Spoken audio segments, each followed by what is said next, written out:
여러분 안녕하십니까? 오늘이 그 성탄절 오전 한 9시 정도 됐습니다. 그래서 이제 노래 한 곡을 우선 부르고 시작을 하도록 하겠습니다. 고요한 밤, 거룩한 밤, 어둠에 묻힌 밤, 이쯤에서 생략하기로 하고요. 얼마 전에 해민 스님이라고 있었잖아요. 왜 기독교 성탄절에 또 불교 스님을 얘기를 하느냐, 이렇게 물으실 분이 있을 것입니다. 기독교든 불교든 오늘이 성탄절을 맞이해서 말이죠. 종교에 관한 얘기를 좀 해봐야 되겠습니다. 그래서 지금은 돈이 없으면 하루도 살 수 없는 그런 세상이고, 우리들이 살아간다는 것 자체가 돈이거든요. 돈이 들어야 우리가 생필품도 사고, 집에도 거주하고, 겨울이면 추운 겨울이면 난방도 할 수 있고, 이렇게 할 수 있는 것입니다. 그러니까 인간이 기본적인 생활을 누리기 위해서는 기본적으로 돈이 필요한 것이죠. 생활비가 필요한 것입니다. 그런데 이 목사나 스님 신부가 되면 말이죠. 이런 생활비를 어떻게 조달할까? 이것이 큰 문제인 것이죠. 물론 종교적인 높은 도덕이나 그런 걸 추구한다는 그런 당위성도 있지만은, 그러는 목사도 사람이고 스님도 사람이고 신부도 사람이다고요. 그러니까 목사나 신부 스님들이 도덕적인 이상은 높은데, 또 현실에서 살아가려면 그렇게 도덕적인 이상만 가지고는 생활이 안 되거든요. 그런 참 괴리에서 많이 고민하는 것이 목사나 스님 신부가 아닌가 이런 생각을 합니다. 근데 신부는 말이죠. 신부는 그래도 봉급이 나와요. 천주교 중앙회에서 신부들한테, 각 교구들 신부들한테 한 달에 90만 원인가 그렇게 나옵니다. 그러니까 신부가 가족도 없고, 또 신부가 어디 집세를 내겠어요? 집세도 안 나가죠. 그냥 자기가 성당 안에 다 자기가 거주하는 그런 신부실이 있으니까, 신부 거주하는 사택이 있으니까 거기서 머무르고 하니까 거주비도 안 들어가죠. 가족도 없고. 그러니까 90만 원이면 살 것 아니겠어요. 그런데 문제는 이 스님과 목사들이다고요. 스님과 목사들이 어디 돈 나올 때가 있겠어요. 그렇다 해서 높은 도덕적 이상을 추구하는 사람들이 어디가 도둑질할 수도 없는 거고 사기칠 수도 없는 것 아니겠어요. 그래서 나는 여러분들한테 내가 이 시간에 하고 싶은 얘기가, 나는 목사보다도 더 목사 같은 사람입니다. 내 이승열이가. 왜냐? 내가 결혼을 했습니까? 안 했잖아요. 독신입니다. 그리고 내가 자가용이 있습니까? 없잖아요. 운전면허도 내가 없는 사람입니다. 내가 해외여행을 했습니까?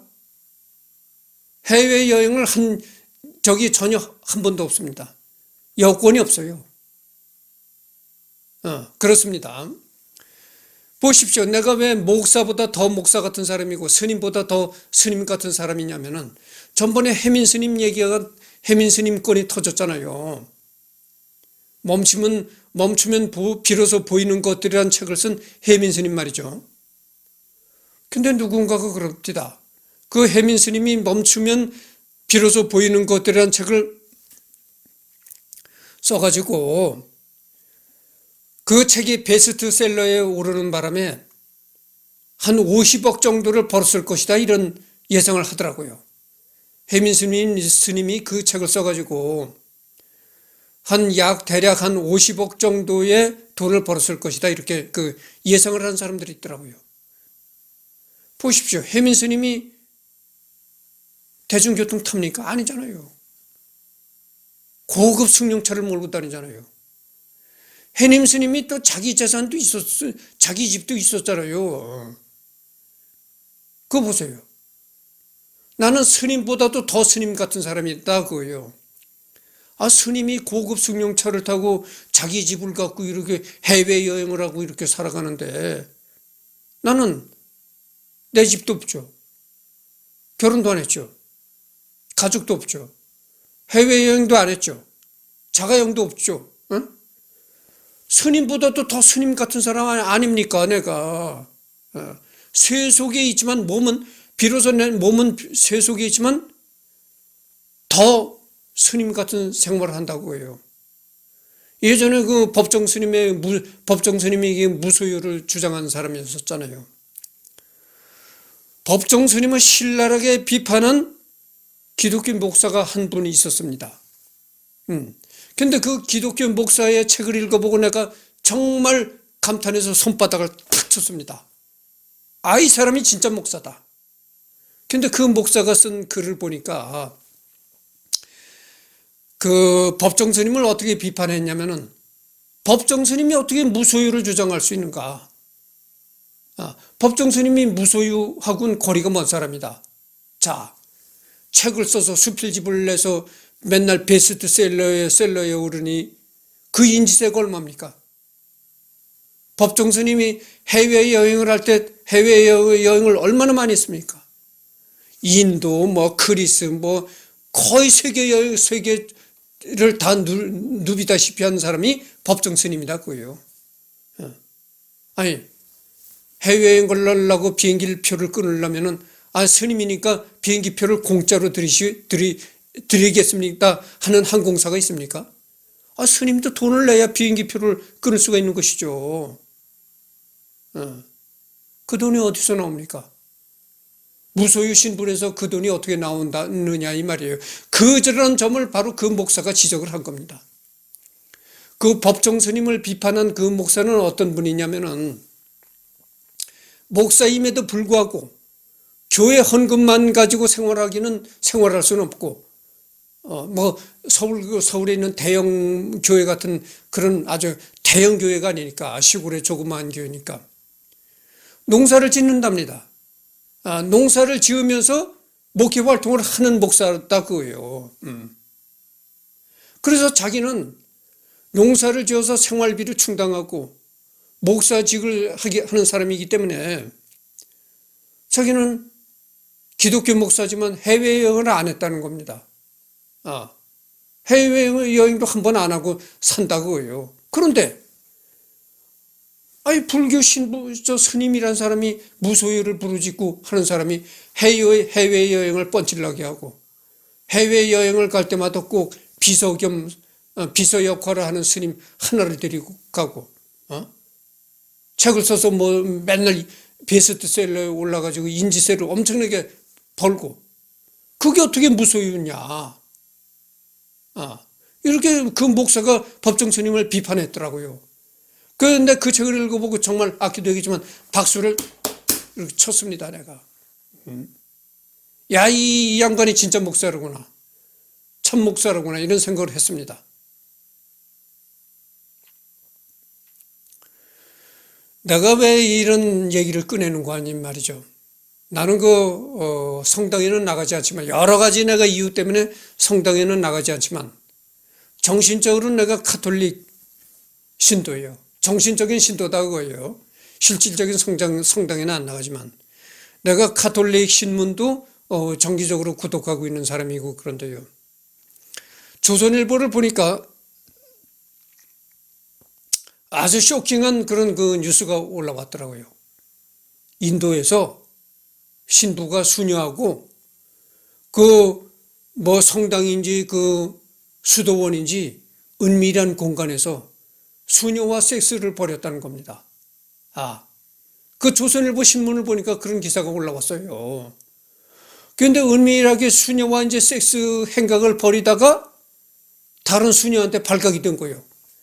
다른 그 수녀가 그 섹스를 하는 장면을 목격한 겁니다. 신부와 수녀가 이제 눈이 맞아서 서로 그 은밀한 장소에서 섹스하는 걸 다른 수녀가 본 거예요. 그러니까 들킨 거 아닙니까? 참 신부라는 신분에 수녀를 붙잡고 섹스한다는 게 말이나 됩니까? 그러니까 그 현장을 들켰으니까 그 현장을 본 수녀를 신부가 도끼로 내려쳐 죽인 겁니다. 그래서 그 사건으로 인해 가지고 법원에서는, 인도 법원에서는 수녀가 그 타살당한 것이 아니고 자살을 했다, 이렇게 그 판결을 내렸었나 봐요. 근데 우리나라로 말을 하면 종교단체, 시민단체 이런 데서 그 자꾸 문제를 제기하고 사회를 시끄럽게 하니까 다시 다시 수사를 하고 다시 재판을 한다래요. 근데 그래서 수녀를, 그 현장을 목격한 수녀를 도끼로 죽인 신부를 종신령에 취한다는 그 신부와 수녀를, 그러니까 은밀한 장소에서 섹스한 신부와 수녀, 그리고 그 섹스하는 장면을 들키니까 섹스하는 장면을 본 수녀를 이제 신부가 도끼로 내려쳐 죽였다고 하잖아요. 그래서 이제 예전에는 그 죽은 수녀가 자살을 했다, 이렇게 아마 판결을 내리고 그랬었나 봐요. 근데 다시 재수사를 해가지고 그 신부한테 그 현장을 목격한 수녀를 죽인 신부한테 종신령을 취했다, 종신령을 내렸다, 이런 기사를 내가 조선일보에서 봤습니다. 그러니까 이게 얼마나 통탄할 일입니까? 내가 앞에도 첫머리도 얘기를 했잖아요. 목사나 신부 스님은 굉장히 차원 높은 도덕을 향해서 살아가는 사람이다. 그렇게 차원 높은 도덕을 향해서 살아가는 사람들이 수녀를 이끌고 은밀한 장소에 가서 섹스를 하다가 섹스하는 그 현장을 다른 수녀한테 들키니까